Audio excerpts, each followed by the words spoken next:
نحمده ونستعينه ونستغفره ونعوذ بالله من شرور أنفسنا ومن سيئات أعمالنا. من يهدي الله فلا مضل له ومن يضلل فلا هادي له، وأشهد أن لا إله إلا الله وحده لا شريك له، وأشهد أن محمدا عبده ورسوله. اللهم صل وسلم وبارك على هذا النبي الكريم وعلى آله وصحبه أجمعين، وفرج اللهم عن أمتي يا رب العالمين. فرج عن إخواننا في بلاد الشام وارفع عنهم ما نزل بهم. اللهم كن لهم عنا ونصيرا يا رب العالمين. وبعد أيها الإخوة الكرام، وصلنا إلى مبحث في السيرة النبوية، ألا وهو فترة الوحي ثم عودته. فترة الوحي معنى انقطاع لأجل، انقطاع لأجل، هذا معنى الفترة، إذا انقطاع لأجل، ثم عاد هذا الوحي.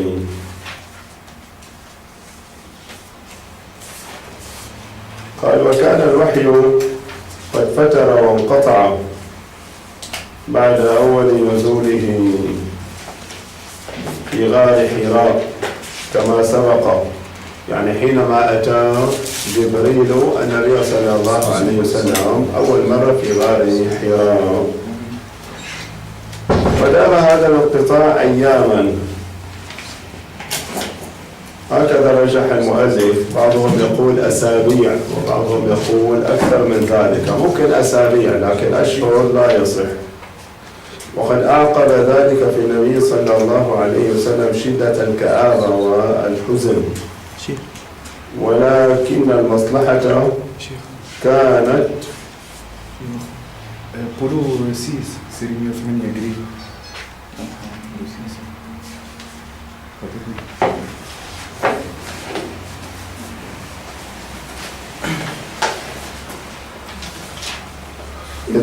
ولكن المصلحة كانت في هذا الانقطاع، فقد ذهب عنه صلى الله عليه وسلم الروع، يعني الخوف الذي حصل له في اللقاء الأول مع جبريل، وتثبت من أمره، تثبت في حواره مع ورقة ابن نوفل ومع زوجه خديجة، وتهيأ لاحتمال مثل ما سبق حين يعود، وحصل له التشوف والانتظار.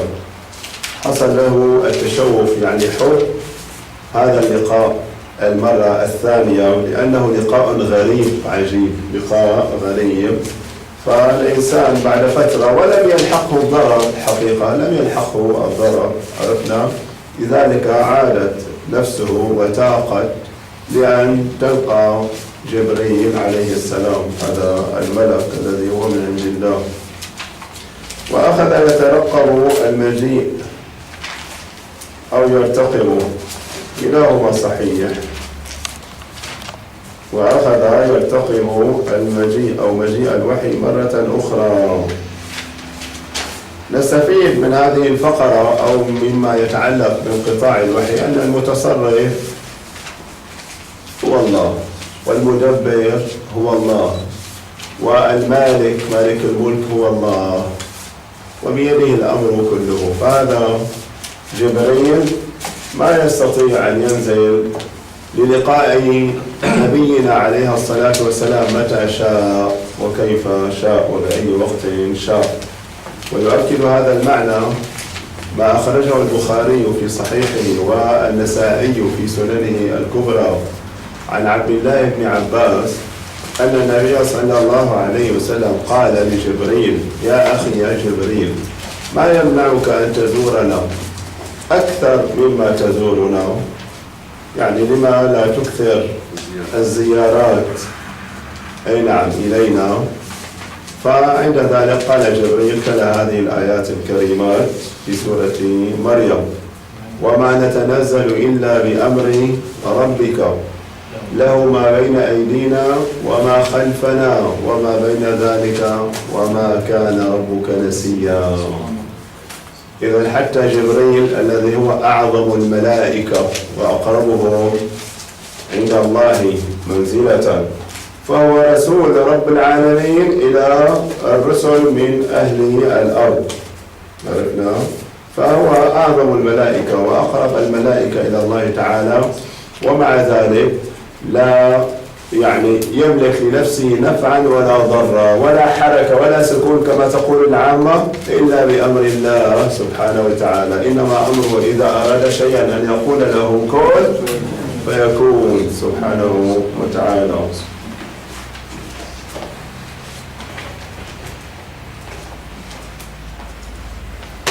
وكان صلى الله عليه وسلم قد عاد من عند ورقة بن نوفل إلى حراء ليواصل جواره في غاره، يتابع الخلوة والانقطاع عن الناس في غار حراء، ويكمل ما تبقى من شهر رمضان، لأنه كان يعتكف قبل البعثة ب3 سنين، كل سنة يعتكف في شهر رمضان، يعتكف شهرا كاملا في غار حراء. إذن عاد إلى حراء ليكمل ما تبقى من شهر رمضان، فلما انتهى شهر رمضان وتم جواره نزل من حراء صبيحة غرة شوال، أي مطلع شهر شوال، اليوم الأول يوم عيد الفطر، يوافق عيد الفطر، ليعود إلى مكة حسب عادته كما في السنين السابقة، في السنتين السابقتين. قال صلى الله عليه وسلم: فلما استبطنت الوادي، أي دخلت في بطنه، صار في بطني أو قلبي الوادي، نوديت فنظرت عن يميني فلم أرى شيئا، ونظرت عن شمالي فلم أرى شيئا، ونظرت أمامي فلم أرى شيئا، ونظرت خلفي فلم أرى شيئا، فرفعت رأسي نحو الأعلى إلى السماء فرأيت شيئا، فإذا الملك الذي جاءني بحراء، أضيف الذي الموجودة جيدا لساقطة، إذن الذي جاءني بحراء جالس على كرسي بين السماء والأرض، هذا الملك العظيم جبريل جالس على كرسي بين السماء والأرض، فجئست منه رعبا، جئست معنى فزعت أو ذعرت، المعنى واحد، فجئست بمعنى ذعرت وفزعت، حتى هويت إلى الأرض، حتى هويت أي وقعت على الأرض، أمر مخيف، أمر عظيم. فأتيت خديجة هذه المرة الثانية فقلت: زملوني زملوني، دثروني دثروني، وصبوا علي ماء باردا، فدثروني وصبوا علي ماء باردا، فنزلت: يا أيها المدثر قم فأنذر وربك فكبر وثيابك فطهر والرجز فاهجر، وذلك قبل أن تفرض الصلاة. ثم حمي الوحي وتتابع، حمي الوحي معنى اشتد وكثر، صار جبريل يكثر النزول واللقاء للنبي صلى الله عليه وسلم. وهذه الآيات هي بدء رسالته صلى الله عليه وسلم، وهي متأخرة عن النبوة بمقدار فترة الوحي، وتشتمل على نوعين من التكليف مع بيان ما يترتب عليه. هذه مطلع سورة المدثر، فيها الحقيقة أحكام، فيها الأمر بأن ينذر قومه. طبعا بداية النبي صلى الله عليه وسلم قام بالدعوة، لكن الدعوة السرية، يدعو فقط من يرجو فيه خيرا، يعرفه في الجاهلية أنه إنسان عنده الأخلاق وعنده الصفات الطيبة، فيدعو هذا الإنسان يرجو منه خيرا. وهذه الآيات إذن هي بدء رسالته صلى الله عليه وسلم في التبليغ، في التبليغ وهي متأخرة عن النبوة بمقدار فترة الوحي. ذكر المؤلف أنها أيام، يعني فترة الوحي عبارة عن أيام، مثل ما قلنا مهما طالت لا تتجاوز الشهر، هذا هو الصحيح. أما النوع وتشتمل على نوعين من التكليف مع بيان إذا ما يترتب عليه. أما النوع الأول فهو تكليفه صلى الله عليه وسلم بالبلاغ والتحذير، أن يبلغ قومه وأن يحذرهم من الشرك وأن يستمروا على عبادة الأوثان والأصنام، هذا معنى التحذير. وذلك في قوله تعالى قم فأنذر، فإن معناه حذر الناس من عذاب الله إن لم يرجعوا عما هم فيه من الغي والضلال وعبادة غير الله المتعال والإشراك به في الذات والصفات والحقوق والأفعال. وأما النوع الثاني فتكليفه صلى الله عليه وسلم بتطبيق أوامر الله سبحانه وتعالى والالتزام بها في نفسه ليحرز بذلك مرضات الله سبحانه وتعالى ويصير أسوة لمن آمن بالله، وذلك في بقية الآيات. فقوله وربك فكبر معناه خصه بالتعظيم ولا تشرك به في ذلك أحدا غيره. وقوله وثيابك فطهر المقصود الظاهر منه، يعني الظاهر من هذه الآية تطهير الثياب والجسد معا، إذ ليس لمن يكبر الله ويقف بين يديه أن يكون نجسا مستقذرا. وقوله والرجز فاهجر معناه ابتعد عن أسباب سخط الله وعذابه، وذلك بطاعته وترك معصيته.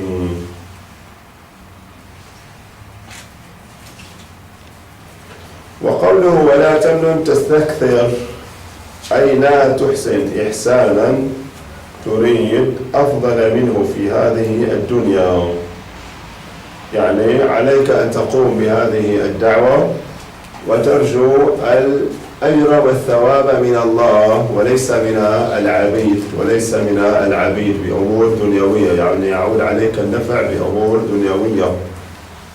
قل لا أسألكم عليه أجرا إلا المودة في القربى، نعم، إلا أن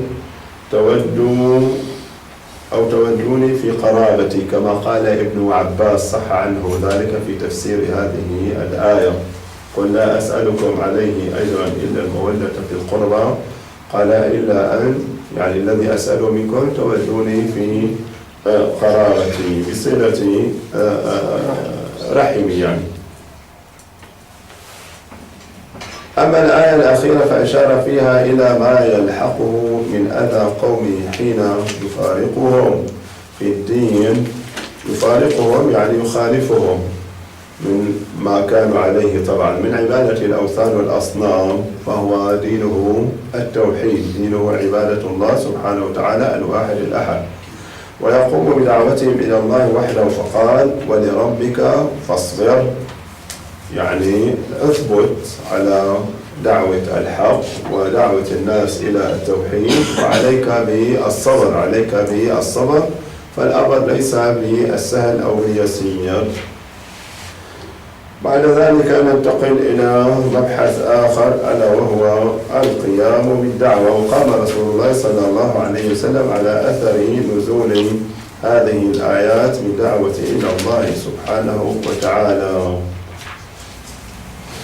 يصح على أثر وعلى إثر، كلاهما صحيح، على أثر وعلى إثر، إذن كلاهما صحيح.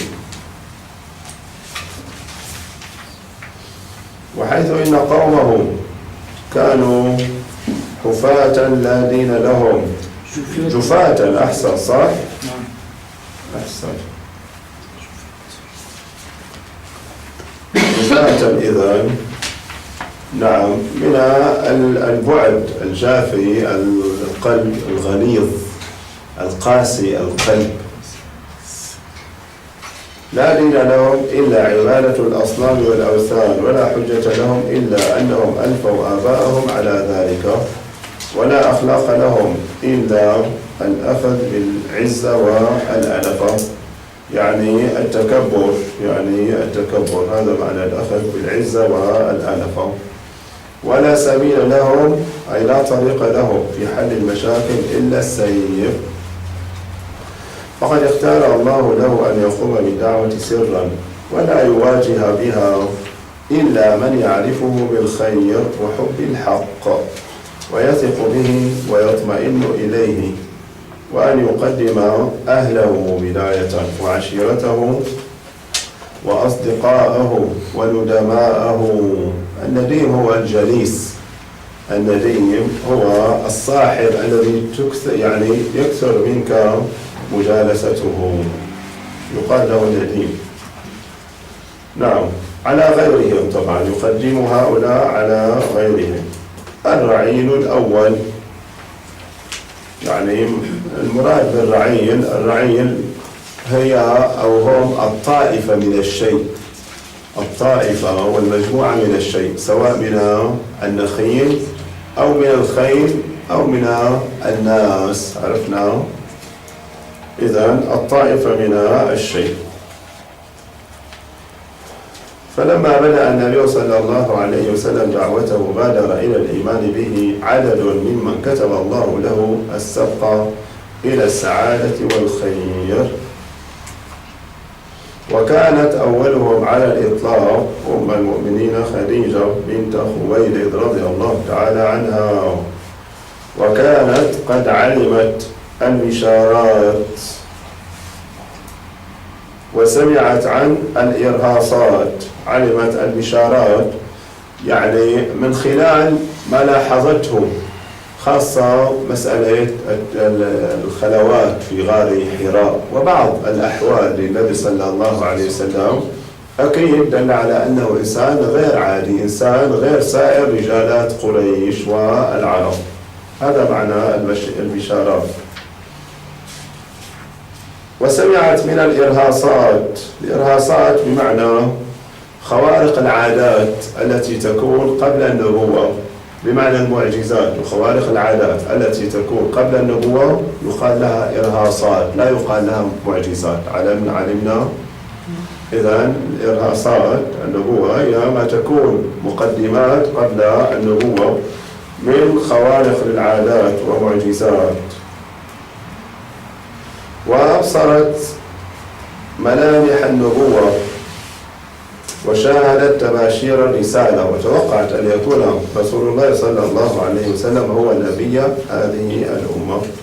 ثم تأكد لها من حديث ورقة أكثر فأكثر، يعني أن الذي نزل في حراء هو جبريل عليه وعلى نبينا أفضل الصلاة وأتم التسليم، وأن الذي جاء به هو وحي النبوة. ثم شاهدت بنفسها ما مر به النبي صلى الله عليه وسلم عند نزول أول المدثر، فكان من الطبيعي أن تكون هي أول المؤمنين.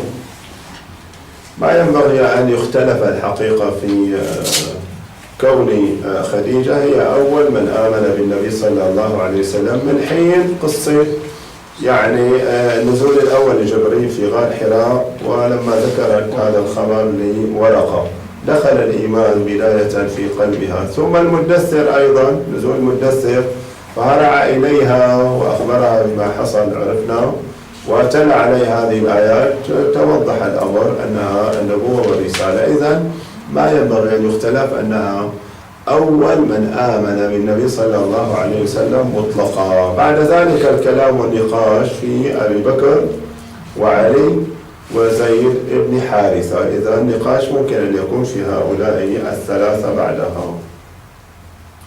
وبادر أيضا النبي صلى الله عليه وسلم إلى صديقه الحميم.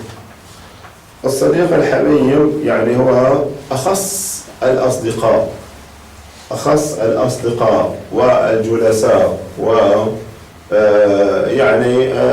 غالبا المراد بالصديق الحميم من تحكي أو تبوح له بأسرارك وبسائر أمورك وهو كذلك، عرفنا. فهذا الصديق الحميم كما قال تعالى: ولا يسأل حميم حميما يوم القيامة. مهما كان هذا الصديق يعني يتخلى ويقول نفسي نفسي.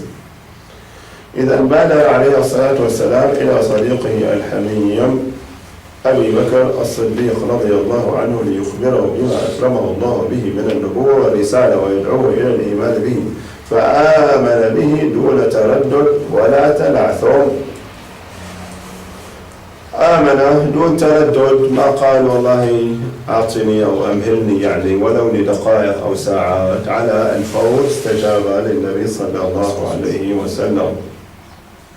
ولا تنعثم، التنعثم أن ينطق الإنسان بالكلام يكون فيه الخطأ، يقع في الخطأ، تقديم حروف أو تأخير حروف أو إبدال حروف ليست من بنية الكلمة، هذا معنى التلعثم. أي نعم. ويكون التلعثم غالبا عند الارتباك، يعني عند الارتباك والتردد. وأسرع إلى التصديق وشهد شهادة الحق، فكان أول من آمن به على الإطلاق أو من الرجال، وكان أصغر منه صلى الله عليه وسلم بسنتين على الإطلاق أو من الرجال. تردد من المؤلف، تردد أو شك من المؤلف، قلنا ما ينبغي أن يشك في ذلك. وصديقا له منذ عهد قديم، عارفا بسره وعلانيته، كان يعرف أحوال النبي صلى الله عليه وسلم، أنه ما جرب عليه الكذب، عرفنا، وإنما جرب عليه صدق الحديث والأمانة والأخلاق الفاضلة إلى آخره، لذلك بادر إلى الإيمان به. عارفا كان بسره وعلانيته، فكان إيمانه أعدل شاهد على صدقه صلى الله عليه وسلم. ومن أول من آمن به أيضا علي ابن أبي طالب رضي الله عنه، كان تحت كفالته صلى الله عليه وسلم مقيما عنده، يطعمه ويسقيه ويقوم بأمره. لماذا؟ لأن قريشا أصابتهم مجاعة، وكان أبو طالب مقلا كثير الأولاد، فكفل العباس ابنه جعفرا، وكفل النبي صلى الله عليه وسلم عليا، فكان كأحد أولاده إلى أن جاءت النبوة وقد ناهز البلوغ. قارب، ناهز أي قارب. يقال كان عمره 10 سنين، هذا هو الصحيح إن شاء الله، هذا هو الصحيح والراجح، كان له من العمر 10 سنين.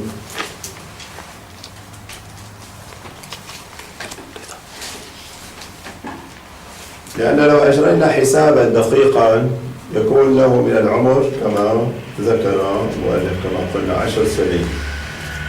فعلي قتل أو استشهد في أول سنة 41، في أول سنة 41 أو في آخر سنة 40. منيح؟ إذن عندنا 40 سنة من يوم الهجرة، وقبل الهجرة كم سنة؟ 13. وكان له من العمر أيضا 10، كم صار؟ 63. هو طبعا الراجح أنه توفي وله من العمر قيل 61 أو 62، فإذا الراجح أنه بحدود 10 سنين تقريبا. نعم. وكان يتبعه في كل أعماله، فلما دعاه إلى الإسلام أجاب إليه، وهو أول من آمن به من الصبيان. ومن أول من آمن به مولاه زيد ابن حارثة ابن شراحيل الكلبي.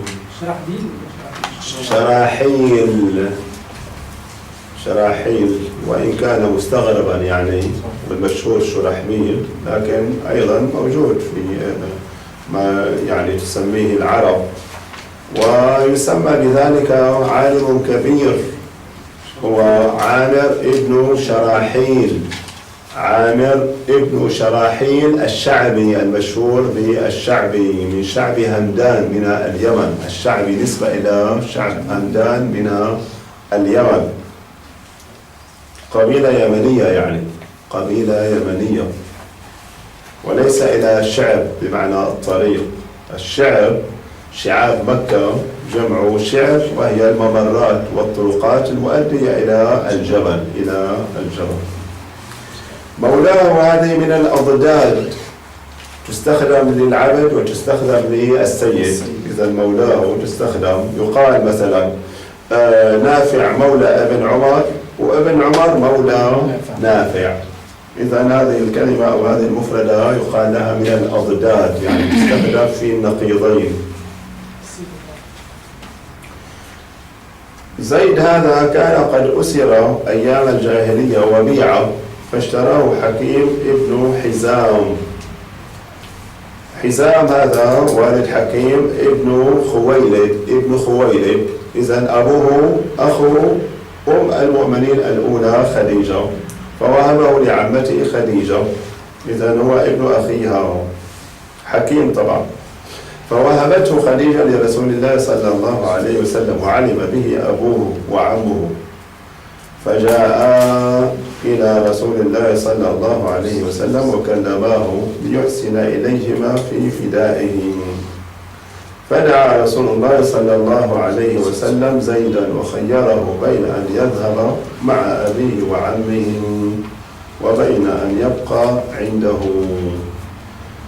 إذن لما سمع أبوه وعمه أو قبيلته أيضا أنه صار يعني في نصيب النبي صلى الله عليه وسلم، عرفنا، فجاء من أجل أن يطلبا من النبي صلى الله عليه وسلم ماذا يريد فداءه، عرفنا، نعم، ليفاوضاه عليه.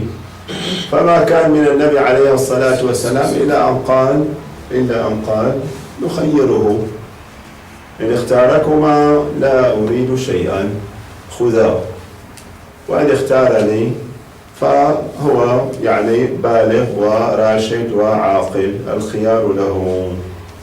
فخير زيد بين النبي صلى الله عليه وسلم وبين أن يعود إلى عشيرته وإلى قبيلته حرا طليقا، فآثر النبي صلى الله عليه وسلم. عند ذلك النبي صلى الله عليه وسلم أحبه أكثر فأكثر، وقال زيد ابني أرثه ويرثني. هذا قبل النهي عن التبني. النهي عن التبني معلومكم في سورة الأحزاب. سورة الأحزاب مدنية، وتعتبر حتى من أواخر ما نزل. سورة الأحزاب تعد من أواخر ما نزل على النبي صلى الله عليه وسلم. هذه الحادثة الشيخ وقعت قبل البعثة أم بعد البعثة؟ هذه لا، بعد البعثة لعلها، بعد البعثة. أي نعم. وعندئذ ذهب رسول الله صلى الله عليه وسلم إلى الملأ من قريش، إلى الوجهاء يعني الكبار، وقال اشهدوا أن هذا ابني وارثا وموروثا، وذلك قبل النبوة. يقول المؤلف قبل النبوة، ممكن، والله أعلم.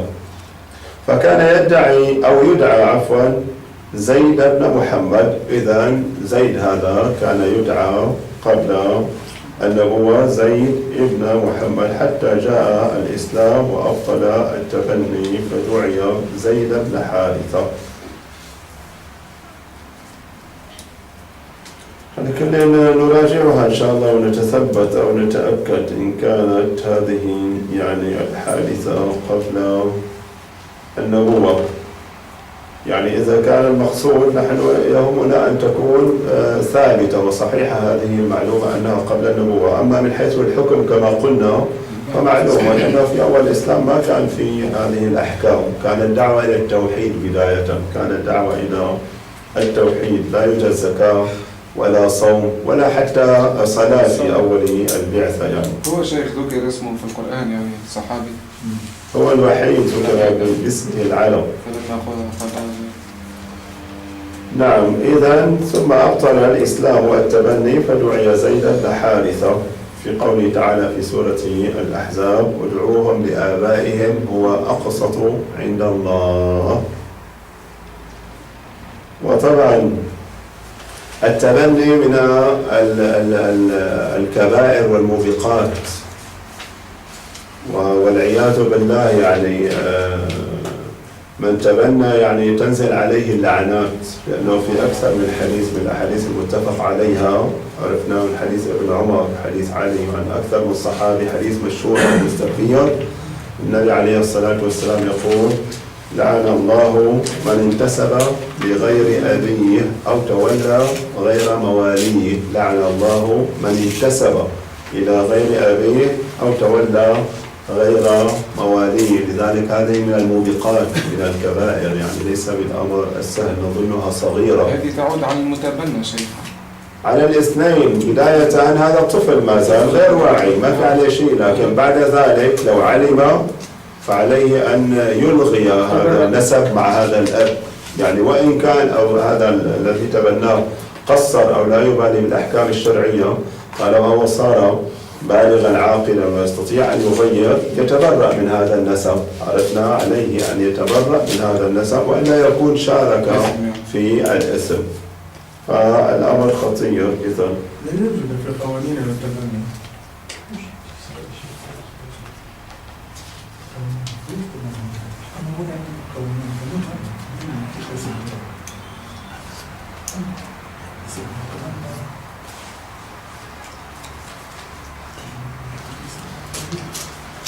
طيب،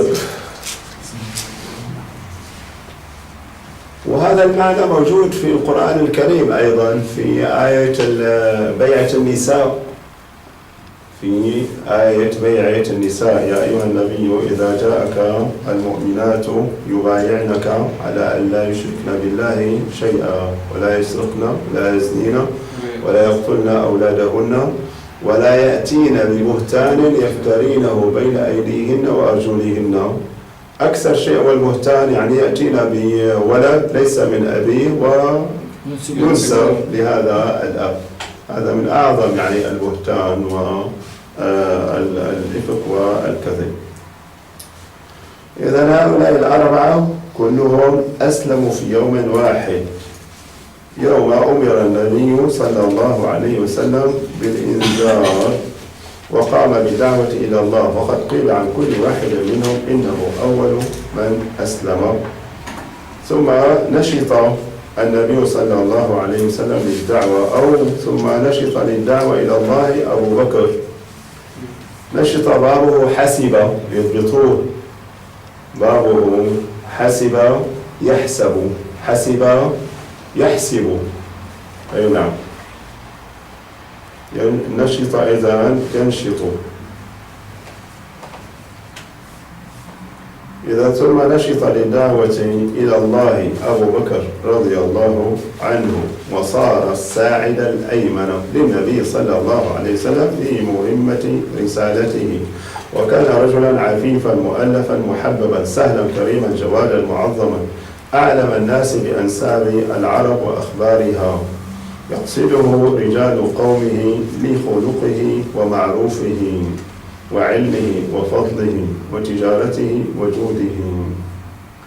إذا أبو بكر كان من وجهاء قريش، أيضا كان من وجهاء قريش. أي نعم، في الأخلاق، يعني في الأخلاق، ليس في الزعامة التي هي كما هي معروفة لأبي جهل وهؤلاء يعني عرفناهم، لا، من ناحية أخرى الوجاهة من حيث الأخلاق والجود، وأيضا العلم. أهم شيء عند العرب كان أن يعني يحسن تأويل الرؤية والنسب، ومعروف عن أبي بكر أنه كان يفسر الرؤى والأحلام ويعرف الأنساب أيضا. هذا هو العلم. وإذا يقصده رجال قومه لخلقه ومعروفه وعلمه وفضله وتجارته وجموده وحسن معاملته ومجالسته.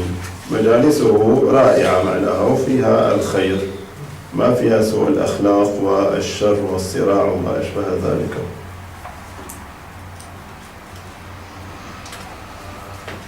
فدعا إلى الإسلام من توسم فيه الخير ووثق به من قومه.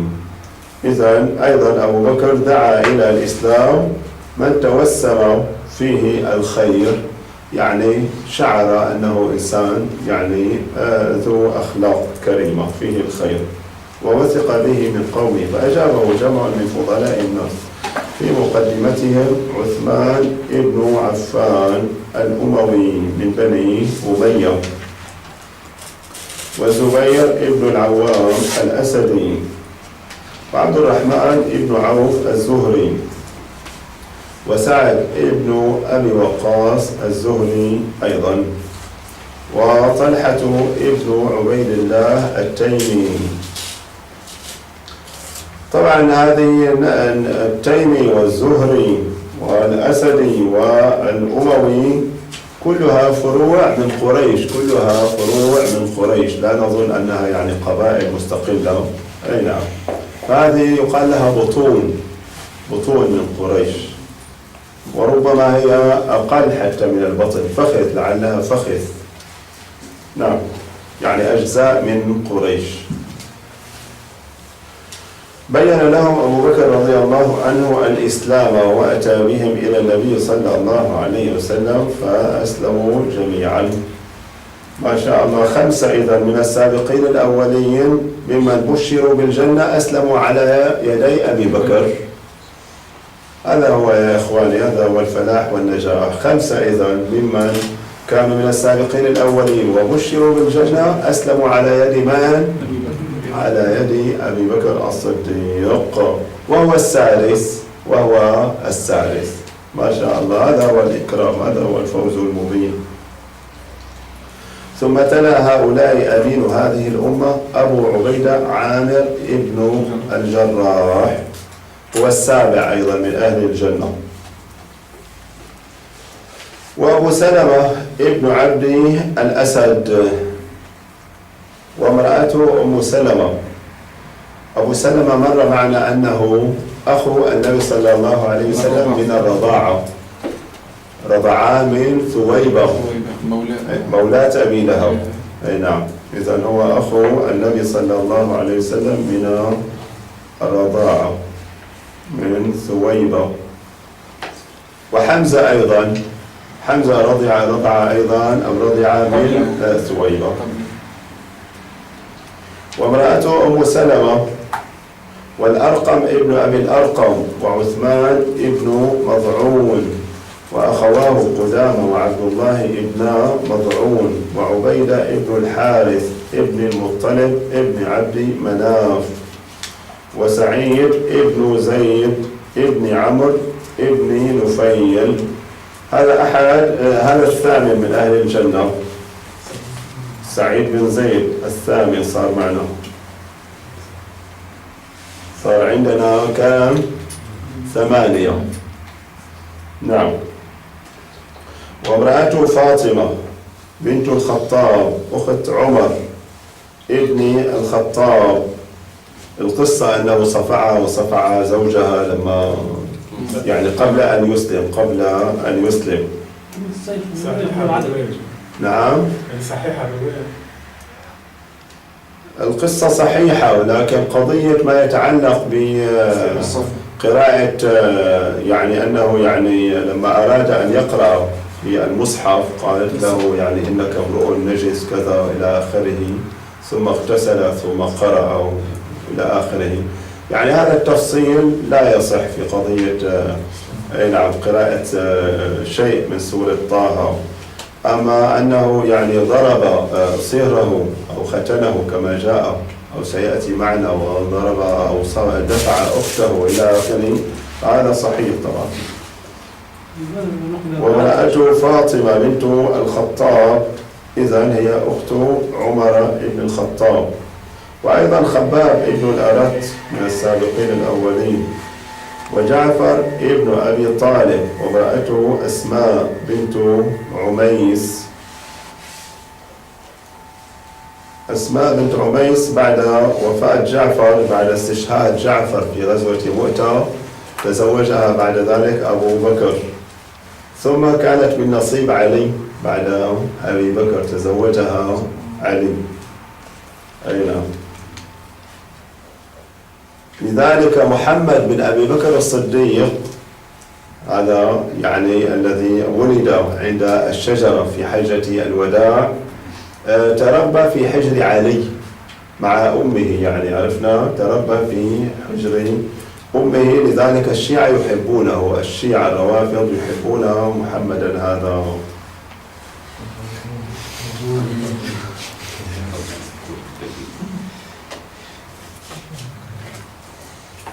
يعني هو ربيب علي. وخالد ابن سعيد ابن العاص وامرأته أمينة بنت خلف، ثم أخوه عمرو ابن سعيد ابن العاص، وحاطب ابن الحارث وامرأته فاطمة بنت المجلل، وأخوه حطاب ابن الحارث. جاء في بعض النسخ خطاب والراجح حطاب، الراجح جاء في معظم الكتب والمصادر حطاب، وهو الراجح لأنه يتناسب في العرب، حاطب وحطاب هذا هو المناسب. عرفنا غير أن أكثر المراجع والمصادر قالت حاطب وحطاب، لكن أيضا يتناسب مع أخيه أيضا. ابن الحارث وامرأته فكيهة بنت يسار، وأخوه الآخر معمر ابن الحارث، والمطلب ابن أزهر وامرأته رملة بنت أبي عوف، ونعيم ابن عبد الله ابن أسيد النحام، معروف يعني بالنحام. وهؤلاء كلهم قرشيون من بطون وأفخاذ شتى من قريش، إذا كلهم من قريش لكنهم من بطون أو أفخاذ. الشيخ لم يهاجروا، قتلوا ماتوا قبل الهجرة يعني. من مات قبل الهجرة معظمهم هاجر الهجرتين عرفنا، وبقي بعد ذلك في المدينة. الأرقم شيخ مثلا. نعم. الأرقم بن أبي الأرقم يعني. الأرقم لا أذكر الآن إذا توفي قديما. ومن السابقين الأولين إلى الإسلام من غير قريش عبد الله ابن مسعود الهذلي من قبيلة هذيل، ومسعود ابن ربيعة القاري نسبة إلى القارة، وهي قبيلة أيضا عربية مخففة والتشديد خطأ، القاري خطأ، هذا القاري. وعبد الله ابن جحش وأخوه أبو أحمد ابن جحش، وصهيب ابن سنان الرومي، وعمار ابن ياسر العنسي. العنسيون من اليمن، قبيلة يمنية بالأصل.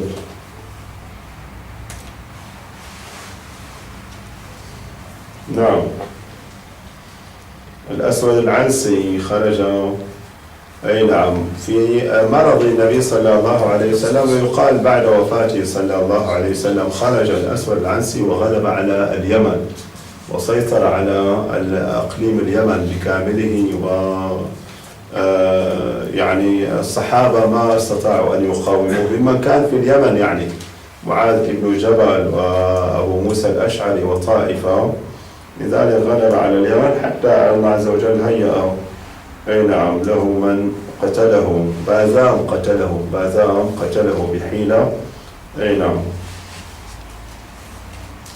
عبد الله بن الزبير لما أمه أسماء في حوارها مع الحجاج أي نعم لما يعني أراد أن يزجرها فزجرته على العكس، وقالت الحديث في صحيح مسلم: سمعت النبي صلى الله عليه وسلم يقول: يخرج من ثقيف، من قبيلة ثقيف يعني أو عشيرة ثقيف، كذاب ومبير، أما الكذاب فقد رأيناه وما يخالك إلا المبير. المبير معنى المهلك، يهلك الحرث والنسل أي نعم.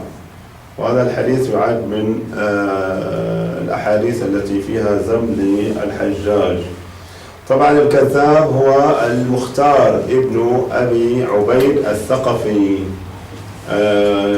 تشيع في أول الأمر ثم صار رافضيا ثم ادعى النبوة، لذلك حكم بكفره أهل العلم.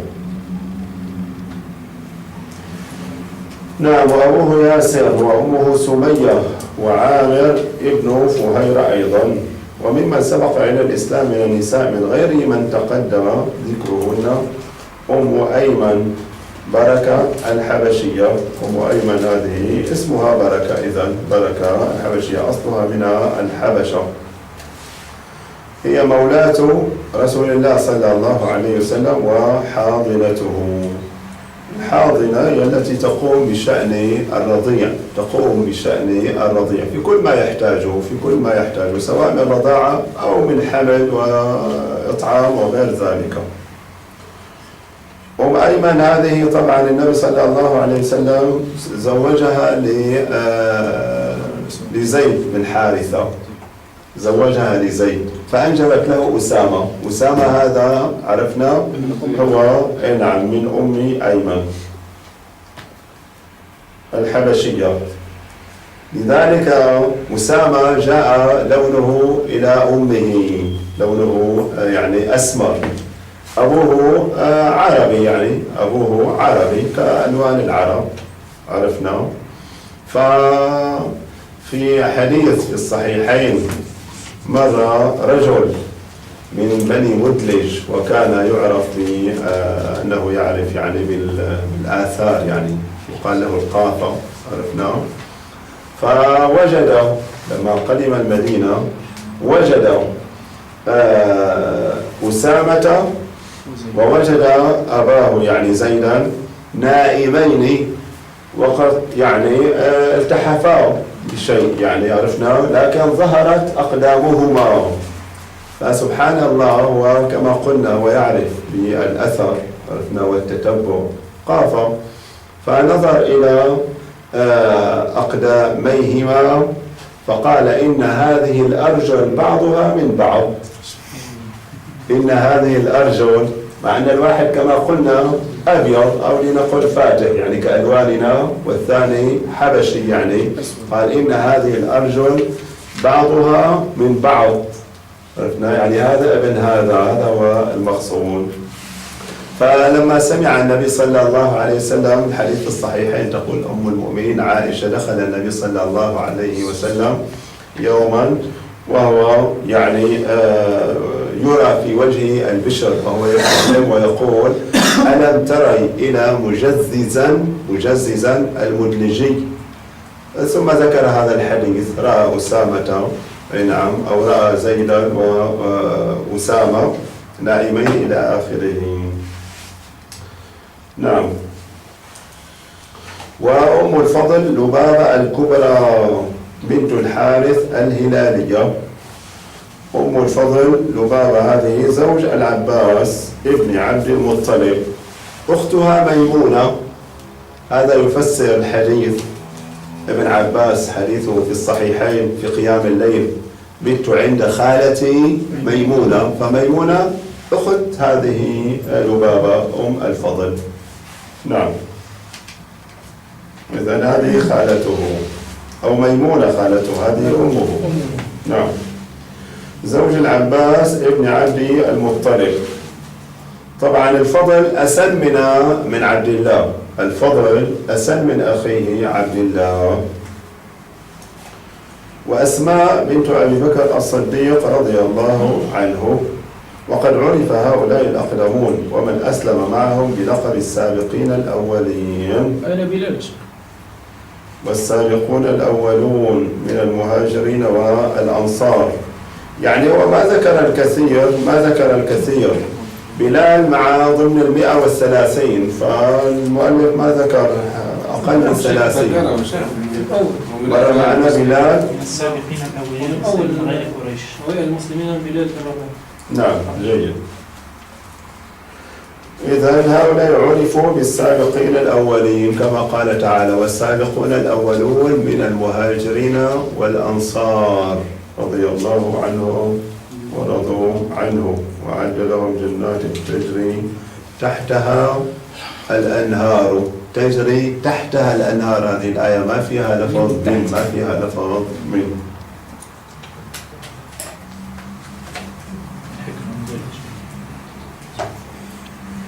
نعم. وقد عرف إذن هؤلاء الأقدمون ومن أسلم معهم بلقب السابقين الأولين. ويظهر بعد التتبع والاستقراء أن عدد من قيل فيه إنه قديم الإسلام أو قيل فيه إنه من السابقين الأولين يصل إلى 130 صحابيا تقريبا، ولكن لا يعرف بالضبط أنهم كلهم أسلموا قبل الجهر بالدعوة أو تأخر إسلام بعضهم إلى الجهر بها.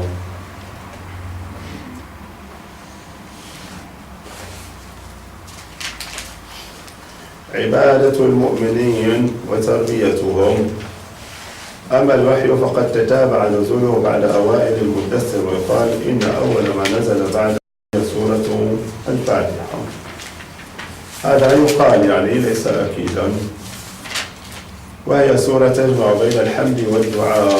الفاتحة تجمع بين الحمد والثناء على الله سبحانه وتعالى والتمجيد أيضا، والدعاء في اهدنا وما بعدها، وتشتمل على جميع المقاصد المهمة من القرآن والإسلام.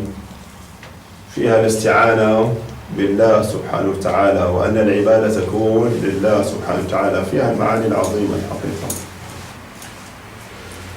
كما أن أول ما أمر به النبي صلى الله عليه وسلم من العبادات الصلاة، وهي ركعتان بالغداة وركعتان بالعشي، ركعتان إذن في أول النهار وركعتان في آخر النهار. نزل بذلك جبريل فعلمه الوضوء والصلاة، فكانت الطهارة الكاملة هي سمة المؤمنين، والوضوء يعني عبارة عن شرط الصلاة، والفاتحة هي أصل الصلاة، والحمد والتسبيح من أوراد الصلاة. وكانت الصلاة هي عبادة المؤمنين يقيمونها ويقومون بها في أماكن بعيدة عن الأنظار، أنظار قريش والمشركين، وربما كانوا يقصدون بها الأودية والشعاب. كما قلنا الشعاب جمع شعب، وهي الممرات الضيقة أو الصغيرة المؤدية إلى الجبال. ولا تعرف لهم عبادات وأوامر ونواهي أخرى في أوائل أيام الإسلام. ما في عبادات أخرى، أوامر ونواهي بشكل عام ما في تقريبا، وإنما كان الوحي يبين لهم جوانب شتى من التوحيد، ويرغبهم في تزكية النفوس، ويحثهم على مكارم الأخلاق، ويصف لهم الجنة والنار، ويعظهم مواعظ بليغة تشرح الصدور وتغذي الأرواح. أذن كأنه لا ليس صعب 5 دقائق 10 دقائق 5 دقائق 5 دقائق. نعم. وكان النبي صلى الله عليه وسلم يزكيهم ويعلمهم الكتاب والحكمة. ربنا وابعث فيهم رسولا منهم يتلو عليهم آياتك ويعلمهم الكتاب والحكمة ويزكيهم إنك أنت العزيز الحكيم. هذه دعوة أبي الأنبياء إبراهيم، ومعه إسماعيل يؤمن، ومعه نبي الله إسماعيل يؤمن. لذلك جاء في حديث العرباض بن سارية الذي أخرجه الإمام أحمد والحاكم والطبراني بسند حسن وله شاهد يرفع إلى الصحيح: أنا دعوة أبي إبراهيم وبشارة عيسى ورؤيا أمي. أنا دعوة أبي إبراهيم وبشارة عيسى ورؤيا أمي، أنها رأت لما ولدته نورا أضاءت له قصور الشام صلى الله عليه وسلم. إذن وكان النبي صلى الله عليه وسلم يزكيهم ويعلمهم الكتاب والحكمة، ويحدو بهم إلى منازل نقاء القلوب. يحدو معناه يأخذ بهم أو يسوقهم. الحادي وسائق الإبل في الأصل، هذه استعارة يعني. ونظافة الأخلاق وعفة النفوس وصدق المعاملات وبالجملة كان يخرجهم من الظلمات إلى النور ويهديهم إلى صراط مستقيم ويربيهم على التمسك بدين الله والاعتصام بحبل الله والثبات في أمر الله والاستقامة عليه، وهكذا مر 3 أعوام والدعوة لم تزل مقصورة على الأفراد. يعني لا يتعرض النبي صلى الله عليه وسلم للجماعات والمجموعات والنوادي، لم يجعل بها النبي صلى الله عليه وسلم في المجامع والنوادي، إلا أنها صارت معروفة لدى قريش، وقد تنكر لها بعضهم أحيانا واعتدوا على بعض المؤمنين. تنكر معنى أنكرها، أنكر ذلك، والكثير منهم لم يبالي، لأنها يعني واضح أنها عبارة عن أفراد وقلة، وقالوا يعني حرية المعتقد، حرية المعتقد، ديمقراطية. نعم. وقد تنكر إذا لها بعضهم أحيانا واعتدوا على بعض المؤمنين، ولكنهم لم يبالوا بها بصفة عامة، حيث لم يتعرض رسول الله صلى الله عليه وسلم لدينهم ولم يتكلم في آلهتهم. أي نعم. وقتها كان النبي صلى الله عليه وسلم فقط يدعو أحد الناس ممن وثق بهم وتوسم فيهم خيرا، كان يعلم يعني عنده سابقة علم في الجاهلية في هؤلاء أنه يعني طيبوا النفوس كريموا الأخلاق، حتى لو لم يستجب الواحد منهم لن يكون شريرا وسيئا.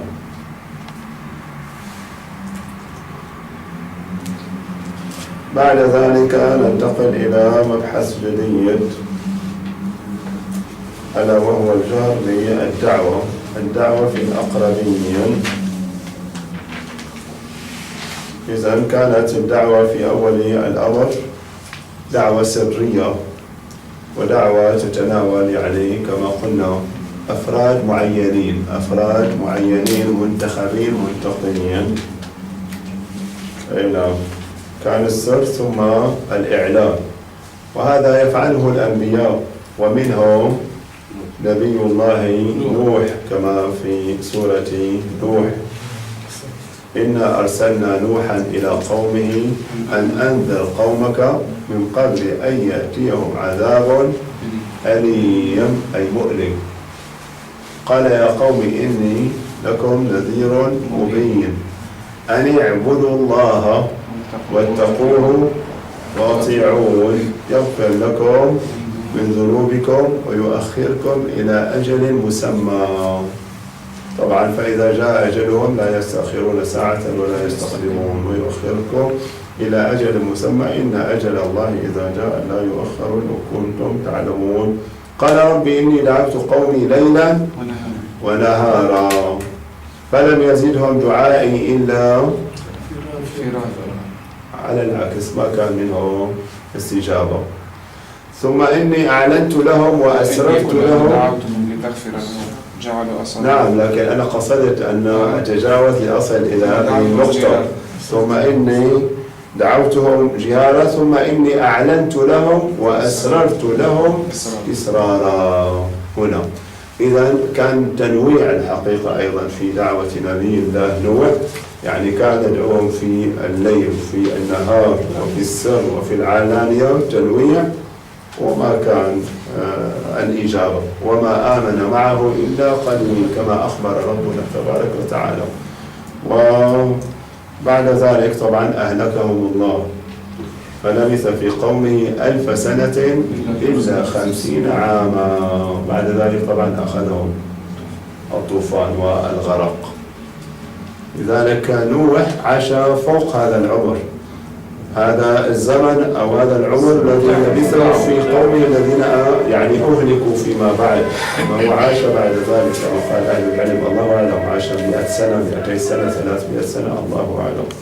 والحمد لله رب العالمين، والصلاة والسلام على نبينا محمد وعلى آله وصحبه أجمعين. وبعد أيها الإخوة الكرام، وصلنا إلى مبحث الجهر بالدعوة. الدعوة في في الأقربين.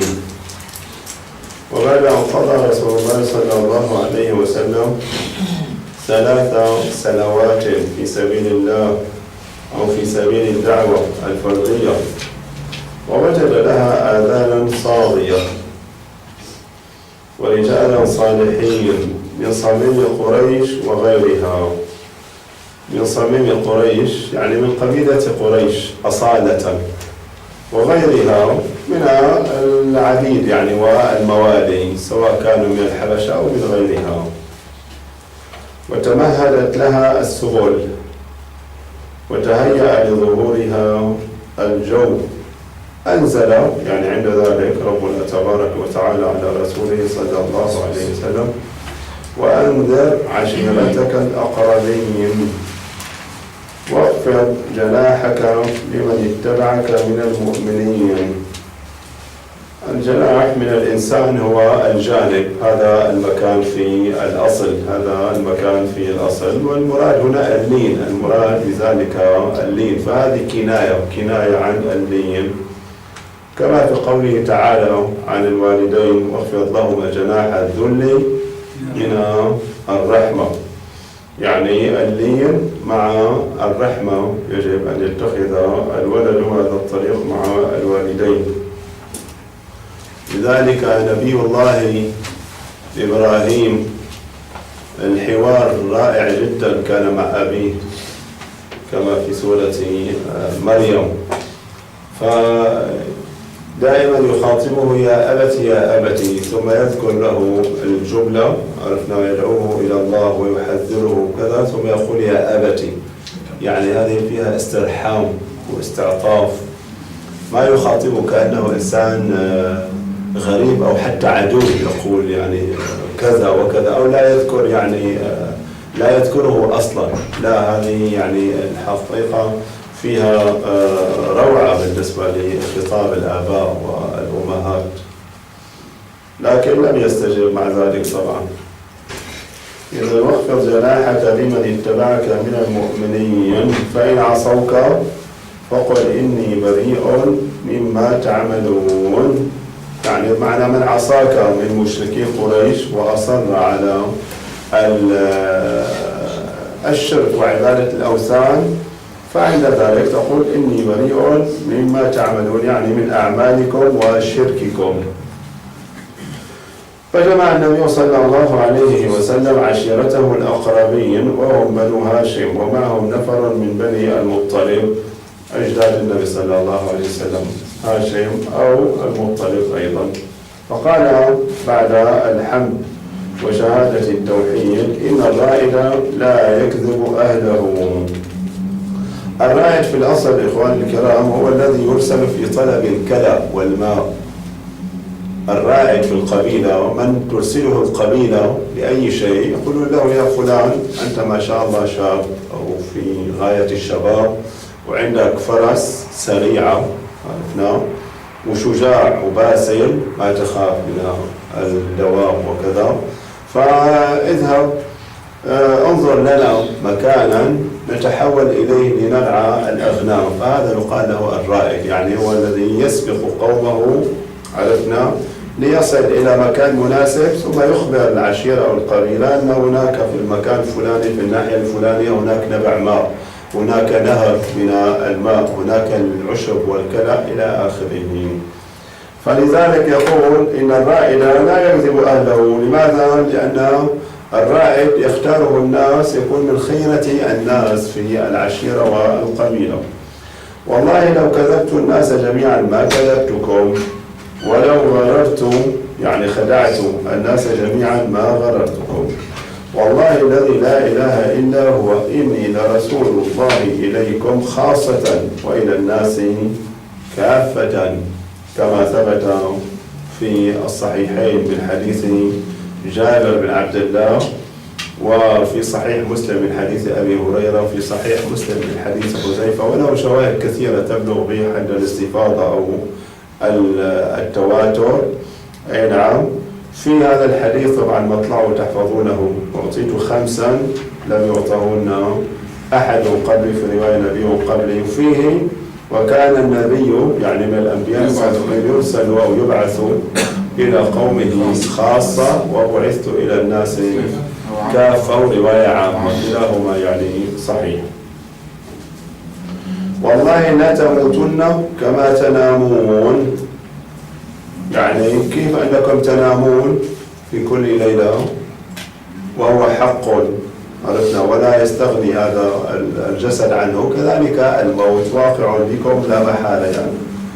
ولا تبعثن كما تستيقظون ولا تحاسبن بما تعملون ولا تجزون بالإحسان إحسانا وبالسوء سوءا، وإنها بعد ذلك الجنة أبدا أو النار أبدا. اللهم اجعلنا من أهل الجنة يا رب العالمين، نحن وإخواننا وآباؤنا وآباؤهم.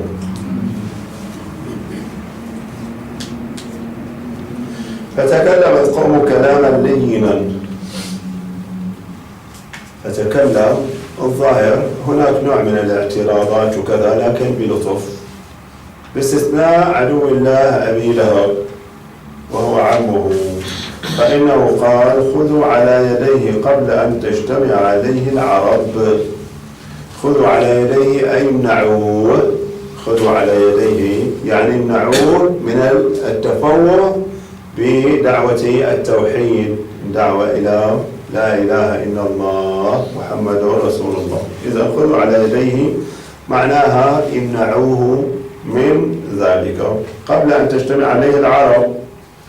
لماذا قال؟ لأنه سيترتب على ذلك أن العرب ربما تقوم عليه، فإن سلمتموه أي نعم إذن ذللتم، إن سلمتموه بمعنى تخليتم عنه، هذا معيب عند العرب، هذا معيب عند العرب، مهما فعل رجل من العشيرة أو القبيلة ما يتخلوا عنه. هم يفكروا مثلا أن يبطشوا به أو ينزلوا به عقوبة، أما أن يعاقبه قبيلة أخرى فما تقبلها العرب، هكذا كانت يعني طريقتها. فإن سلمتموه إذن له وتخليتم عنه إذن زللتم، وإن منعتموه يعني دافعتم عنه قتلتم. لماذا؟ ستقوم علينا كل العرب، يقصد قبيلة قريش وحدها لا قبل لها بالعرب، أو خاصة إذا كان المراد من بنو هاشم فقط، بنو هاشم وبنو المطلب. فقال أبو طالب والله لنمنعنه ما بقينا، نحميه يعني ما بقينا. وقال أيضا امضي لما أمرت به فوالله لا أزال أحوطك وأمنعك. أحوطك معنى أحميك، معنى أحميك، غير أن نفسي لا تطاوعني على فراق دين عبد المطلب.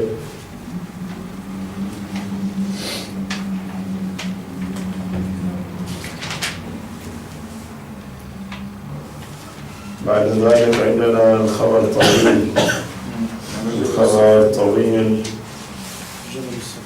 أي نعم، لذلك نقف هنا على جبل الصفا. الخبر طويل حقيقة ما شاء الله، فوق صحيفتين. طيب نجيب عن الأسئلة.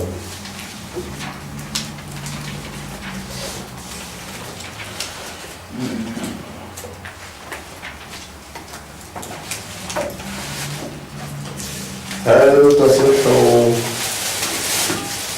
رواية في محاولة النبي صلى الله عليه وسلم إلقاء نفسه من أعلى الجبل عند انقطاع الوحي؟ هذا الخبر ورد نعم عند البخاري، لكن فسر ووضح في رواية ثانية للبخاري عرفنا، وتكلم عليه حافظ ابن حجر أنه من مرسل الزهري. الزهري أرسله أثناء الخبر المتصل عرفنا في بدء الوحي عن أم المؤمنين عائشة، فهذه اللفظة مرسلة، هذه اللفظة مرسلة وهي ضعيفة ومنكرة أيضا.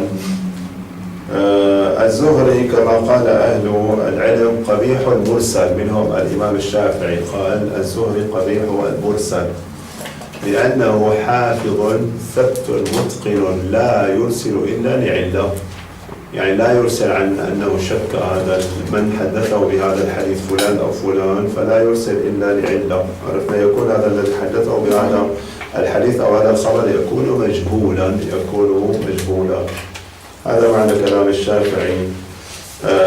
الزهري قبيح المرسل لا يرسل إلا يعني طبراسي حسن الزهري وهي أيضا، لذلك هذا منها. في زماننا هل نكتفي بدعوة من نرى فيهم خير أم ندعو جميع الناس من علمانيين وغيرهم؟ لا، هذا قضية يعني يدعو الإنسان من يتوسم فيه خيرا فقط إذا كان محظورا. في أيام الهارب بن علي نعم كان الأحسن الإنسان ما يدعو العامة في كل مكان، عرفناه في المجمعات، يدعو الخاصة ومن يثق بهم أي نعم. أما الآن إن شاء الله طالما أنه ما يترتب على ذلك عقوبة، فالإنسان يدعو إن شاء الله كل من وجد في طريقه قد ضل الطريق أو ابتعد عنه، حتى لو كان مشركا أو كان يهوديا أو نصرانيا.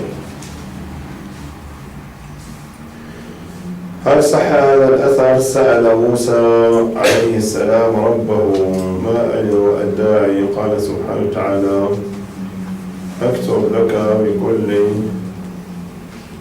ركعة سنة عبادة. لا، من الإسرائيليات، هذا من الإسرائيليات، ليس له أصل عن النبي صلى الله عليه وسلم، وإذا ورد يكون واهيا. هناك من يأخذ ابنا للكفالة ويكون هذا طفل صغير، فعند النداء للذي يكفله يقول نعم يا أبي أو يا أمي، فما حكم ذلك وما هي ضوابط الكفالة؟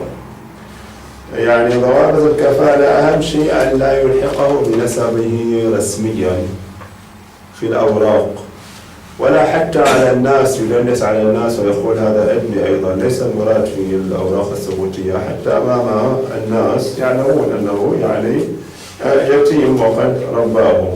أما إذا نادى هذا يا أبتي هكذا على سبيل مثلا ينادى للكبير أو على سبيل الاحترام أو المحبة والمودة، فلا بأس بذلك، لا بأس بذلك. شيخ في تونس يشترطون أن عند التبني أن يكتبها باسمه وإلا لن يتبنى. لا يجوز، ولو كان لا يجوز. إذن أصلا التبني يعني في تونس حسب الضوابط هذيك محرم. إذا كان هكذا لا يجوز طبعا، لأنه يخالف كتاب الله والسنة المتواترة، يخالف كتاب الله والسنة المتواترة، ادعوهم لآبائهم، عرفنا، والسنة المتواترة. فالأمر خطير من الكبائر، فهو في الأصل قال يريد أن يعني يحرز ثوابا، عرفنا، فيكتسب إثما. فالمهم لا يلحقه بنسبه، ويترتب على ذلك ماذا مع الإلحاق بالنسب؟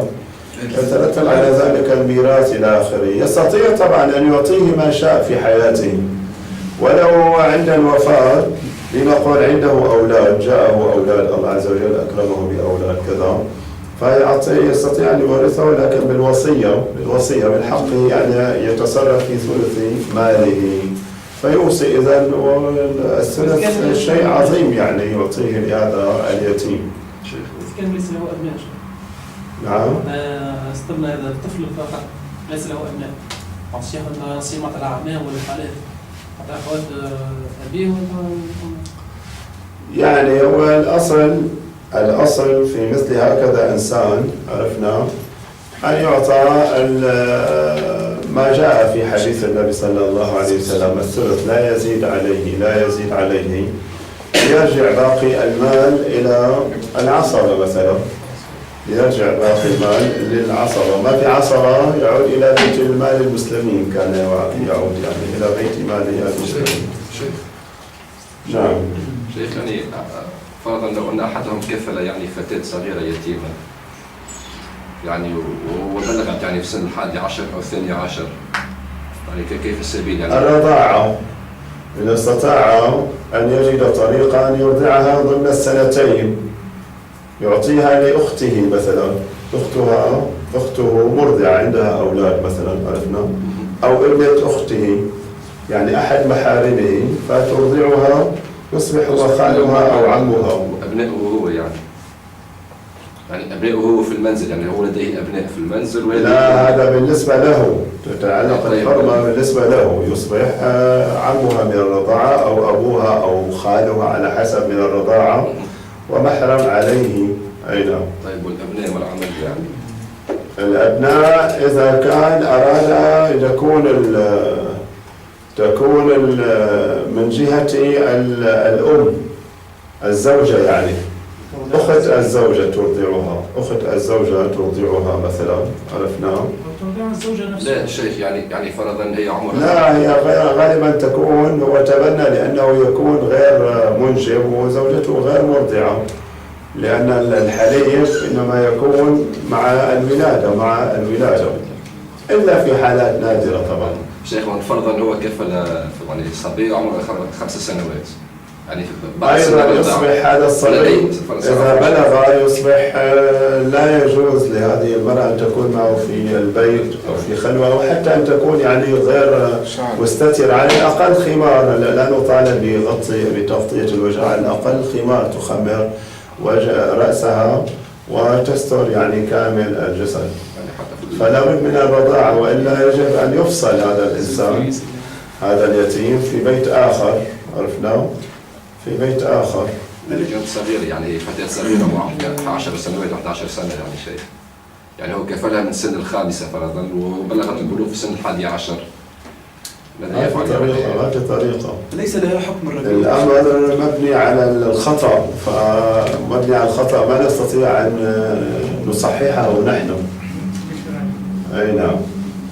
فكفالة اليتيم هذا الذي سيكون مع هذه العائلة يعيش يجب أن يكون ضمن سن الرضاعة، يعني ما زال يرضع، ويدفع كما قلنا لأحد محارمه عرفنا، أو قرابة المرأة إلى أختها أو كذا، فعند ذلك تتعلق الحرمة من الرضاعة، للحديث الذي في الصحيحين عن ابن عباس عن النبي صلى الله عليه وسلم: يحرم من الرضاعة ما يحرم من النسب. والحديث في الصحيحين عن أم المؤمنين عائشة: بدل النسب الولادة، يحرم من الرضاعة ما يحرم من الولادة.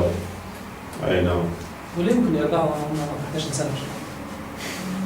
لا، الرضاعة عند الجماهير سلفا وخلفا ضمن السنتين، ما كان ضمن الحولين. بعد ذلك يعني معلومة هذه المسألة، معروفة أنه لا يصح رضاع الكبير يعني، باستثناء الظاهرية وطائفة يعني قالوا بذلك عملا بمذهب أم المؤمنين عائشة، اعتمادا على حديث: أرضعي سالما تحرمي علي، أرضعي سالما تحرمي عليه. نعم. كيف أول؟ هذه زوجة أبي حذيفة. أبو حذيفة هذا ابن عتبة ابن ربيعة، كان عنده غلام عرفناه وتبناه في الجاهلية. أي نعم. فكان يعيش معه في البيت، واعتادت هي هذه الزوجة عليه أنه تشعر به أنه ولدها، يعني لا تشعر إلا أنه ولدها، فشكت ذلك للنبي صلى الله عليه وسلم، قال لها: أرضعي سالما تحرمي عليه. وروايات واضح أنه كان يعني في سن يعني في لعله في أول البلوغ. الرواية تقول كأنه في 13 من عمره تقريبا، أو 12 من عمره. العلماء اعتبروه حكما خاصا شيخ. طبعا الجماهير عنده يعني هذا خاص نعم بقصة سالم، حتى ممن صرح بذلك من زوجات النبي صلى الله عليه وسلم أم سلمة وغيرها، قال: والله لا يدخل علينا يعني أحد بهذه الطريق، يعني أن يرضع وهو كبير. هل من طريقة يثبت بها انتساب من يعرف أنه من سلالة الرسول صلى الله عليه وسلم؟ وهل تكفي شجرة العائلة أبا عن أب إن كانت بحوزته؟ هذه شجرة النسب الآن يعني الكثير منها يحتاج إلى تثبت وتأكد. يعني الحقيقة هذا من باب كرواية الضعفاء والمجاهيل، هذه الأنساب غالبا يستأنس بها ولا يحتج عامة هذه الأنساب، لأنه كان الحقيقة في أيام الدولة العثمانية والدولة العباسية أيضا في كثير من الأقاليم كان هناك تزوير للأنساب. لماذا؟ هناك كان أعطيات لمن ينتسب إلى آل البيت وفخامة وعظمة يقدم بين الناس يعظمه العباسيون أو العثمانيون الأتراك، فسارع الكثير أحيانا إلى تزوير النسب عرفنا، وكان يدعم من الديوان أحيانا مقابل مال، يعطى رشوة هذا الديوان الذي بيده الختم الذي يتعلق بالنسب كذا، فالتحق كثير من الناس بهذه الطريقة. فيجب التأكد من ذلك والتثبت. نحن العبد الفقير عندنا شجرة نسب، عندنا شجرة نسب عند عمي كانت الكبير، لكن مثل ما قلت لكم يعني لا يحتج بذلك غالبا، وإنما يستأنس بذلك ولا يحتج، إلا إذا كان هناك أدلة كثيرة وعرفنا هناك من يشهد عبر يعني العصور السابقة لهذه العائلة، عرفنا وهذه الفصيلة أنها من النسب الصحيح الثابت نسبها. هل ما فعله الرسول صلى الله عليه وسلم في أول وحي يسيرون يصب عليه ماء البارد يعد سنة، ويفعله الرجل عندما يصاب بخوف إذا يشعر بالبرد الشديد؟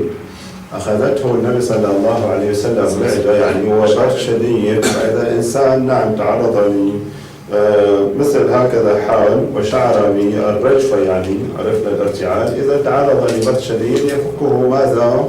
الدفء، يفكه يعني أو يدفعه الدفء. أي نعم.